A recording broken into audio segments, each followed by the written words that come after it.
إن الحمد لله نحمده ونستعينه من يهده الله فلا مضل له ومن يضلله فلا هادي له وأشهد أن لا إله إلا الله وحده لا شريك له وأشهد أن محمدا عبده ورسوله أما بعد وعليكم السلام ورحمة الله وبركاته.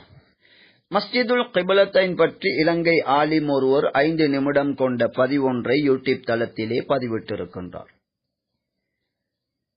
இதனோடு தொடர்புபடுகின்ற கிப்லா மாற்றம் என்பது இது பற்றிய குர்ஆன் வசனம் ஃபஜ்ர் தொழுகைக்கு முன்னதாக இறங்கியதாக இவர் கூறுகின்றார். பனு சலமா கோத்திரத்தினர் வாழ்ந்த அந்த பகுதியில் உள்ள இந்த மஸ்ஜித் நபியுடைய காலத்தில் நபி அவர்கள் தங்களது தேவைக்காக 2 விடுத்தம் அந்த பகுதிக்கு சென்றதாகவும் அந்த 2 சந்தர்ப்பங்களிலும் நபி அவர்கள் இந்த மஸ்ஜிதிலே தொழுகையும் சுட்டிக்காட்டி நீங்களும் சென்று 2 ரக்காத் அதிலே தொழுங்கள் என இந்த ஆலிம் வழிகாட்டுகின்றார். இந்த பதிவை வைத்து தொடுக்கப்பட்டுள்ள கேள்வி, கிப்லா மாற்றம் பற்றிய ஹதீஸ் ஃபஜ்ர் தொழுகைக்கு முன்னர் இறக்கப்பட்டது என்பதற்குரிய ஆதாரம் என்ன? அதேபோன்று நபி அவர்கள் மஸ்ஜிதுல் கிப்லத்தைன் இருக்கின்ற அந்த பகுதிக்கு 2 விடுத்தம் சென்று அங்கே தொழுதார்கள் என்பதற்குரிய ஆதாரம் என்ன?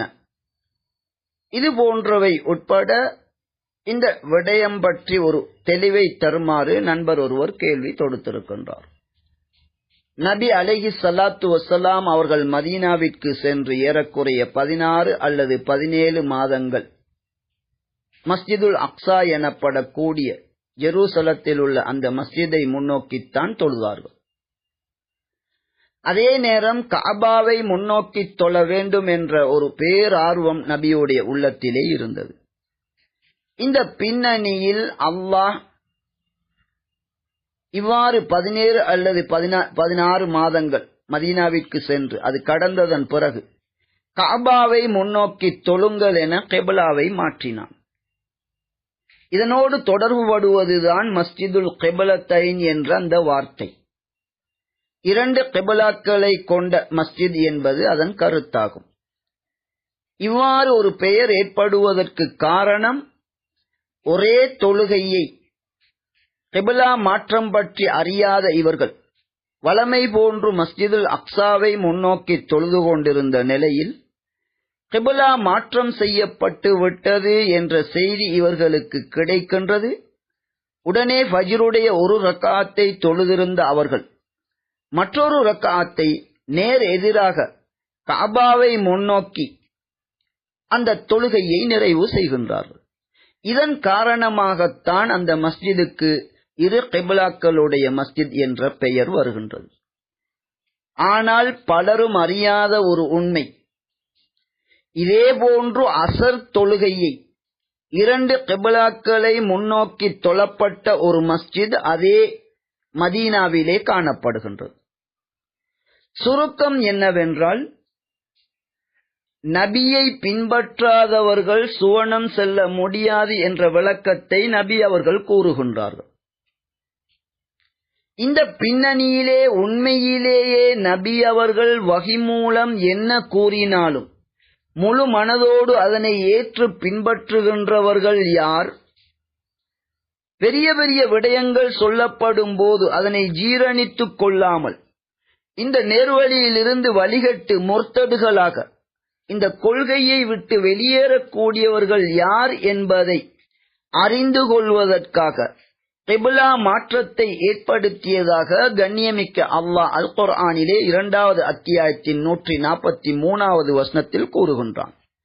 அதாவது, மஸ்ஜிதுல் கிப்லத்தைன் ஒரு முக்கிய விடயமாக எமது சமூகத்தில் பார்க்கப்படுகின்றது.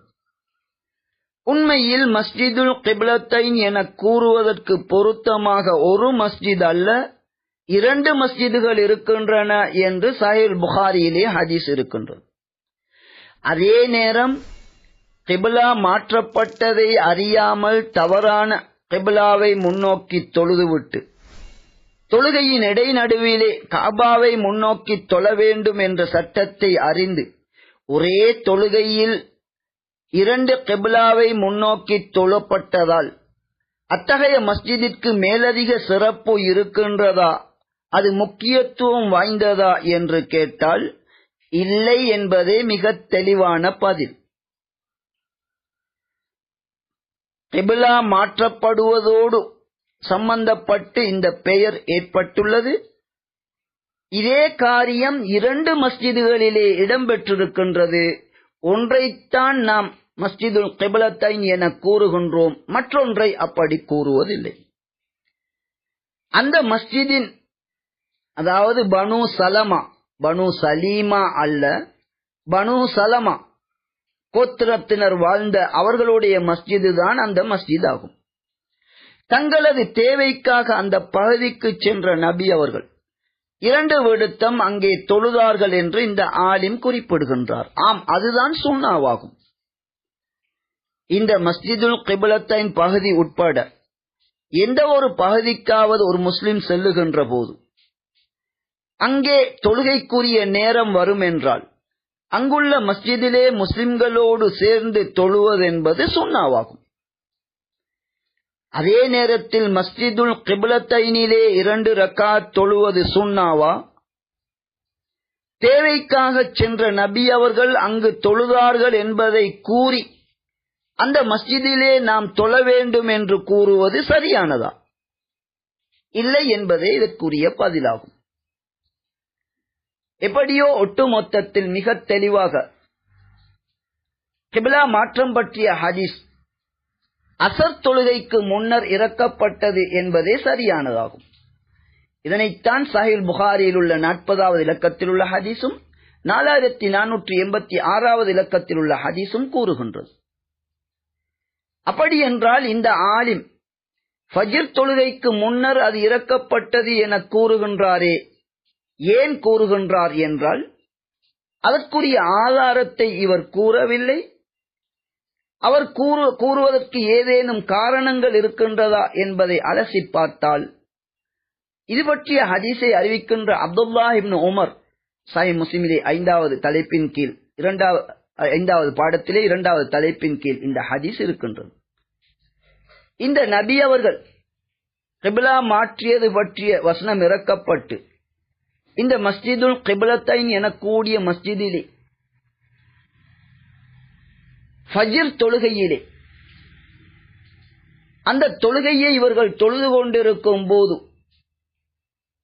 கிப்லா மாற்றப்பட்ட செய்தி அறிவிக்கப்பட்டதன் காரணமாக அந்த தொழுகையின் ஆரம்பத்திலே அவர்கள் மஸ்ஜிதுல் அக்ஸாவை முன்னோக்கி தொழுது அவர்கள் அந்த தொழுகையை முடிக்கின்ற போது மற்றொரு ரக்காத்தை காபாவை முன்னோக்கி தொழுதார்கள் என்று இந்த நபி தோழர் அறிவிக்கின்றார். அவருடைய அறிவிப்பிலே அது உன்சில அலைஹில் லைலா, இரவையிலே நபி அவர்களுக்கு வஹி இறக்கப்பட்டுள்ளது என்ற ஒரு வார்த்தை நபி தோழரால் பயன்படுத்தப்படுகின்றது. அதாவது முன்னைய நாளின் இறுதி நேரம் அசர் தொழுகைக்கு முன்பதாக வஹி இறக்கப்பட்டு காபாவை நோக்கி நபி அவர்கள் முதலிலே தொழுத தொழுகை அசர் தொழுகையாகும். இவ்வாறு கிப்லா மாற்றப்பட்டது என்ற செய்தி இந்த மஸ்ஜிதுல் கிப்லத்தைன் எனப்படுகின்ற பனு சலமா கோத்திரத்தினருடைய அந்த மஸ்ஜிதில் உள்ளவர்களுக்கு ஃபஜ்ர் நேரத்தில் தான் அந்த செய்தி கிடைக்கின்றது. எனவே இவர்கள் தாமதமாக அந்த செய்தியை அறிந்து இவர்கள் முதலிலே ஃபஜ்ர் தொழுகையில் தான் கிப்லாவை சரி செய்து கொள்கின்றார்கள். இப்படி ஒரு நியாயம் இவருக்கு இருந்தாலும் ஃபஜ்ர் தொழுகைக்கு முன்னர் தான் கிப்லா மாற்றம் பற்றிய வசனம் இறங்கியது என கூறுவது இவர்களுடைய பிழையான ஒரு புரிதலாகும், நேரடியான ஹதீஸிற்கு முரணானதாகும். வஹி இறங்குகின்ற நபி அவர்கள் முதலிலே அசர் தொழுகையை தொழுகின்றார்கள் என்றால் காபாவை முன்னோக்கி அந்த அசருக்கு முன்னால் அந்த வஹி இறக்கப்பட்டுள்ளது. எப்படியோ முன்னைய நாளின் இறுதி பகுதியை இரவு என்ற வார்த்தைக்குள் இந்த நபி தோழர் பயன்படுத்தி இருக்கின்றார். இதுதான் உண்மையாகும். ஆனால் உண்மையில் இந்த வசனம் இறங்கியது அசர் தொழுகைக்கு முன்னால் ஆகும். இந்த உண்மையை இமாம் இப்னு ஹஜர் அவர்களும் எடுத்து காட்டியிருக்கின்றார்கள்.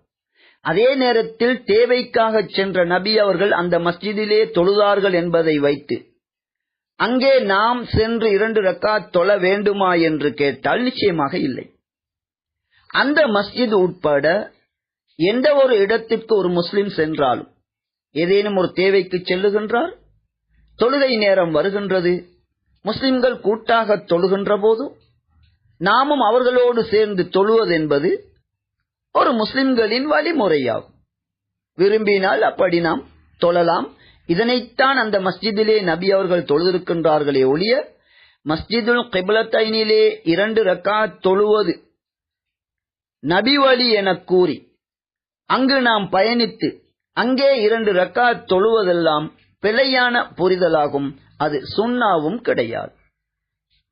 எனவே ஒட்டுமொத்தத்தில் கிப்லா மாற்றப்பட்ட விடயத்திலே மிக முக்கியமான விடயம், நபியை பின்பற்றுகின்றவர்கள் யார், அதிலிருந்து புறமுதுகு காட்டுகின்றவர்கள் யார் என்பதற்கான மிகப்பெரிய சோதனைதான் அங்கே முக்கியமானது என்பதை புரிந்து நாம் செயல்பட வேண்டும்.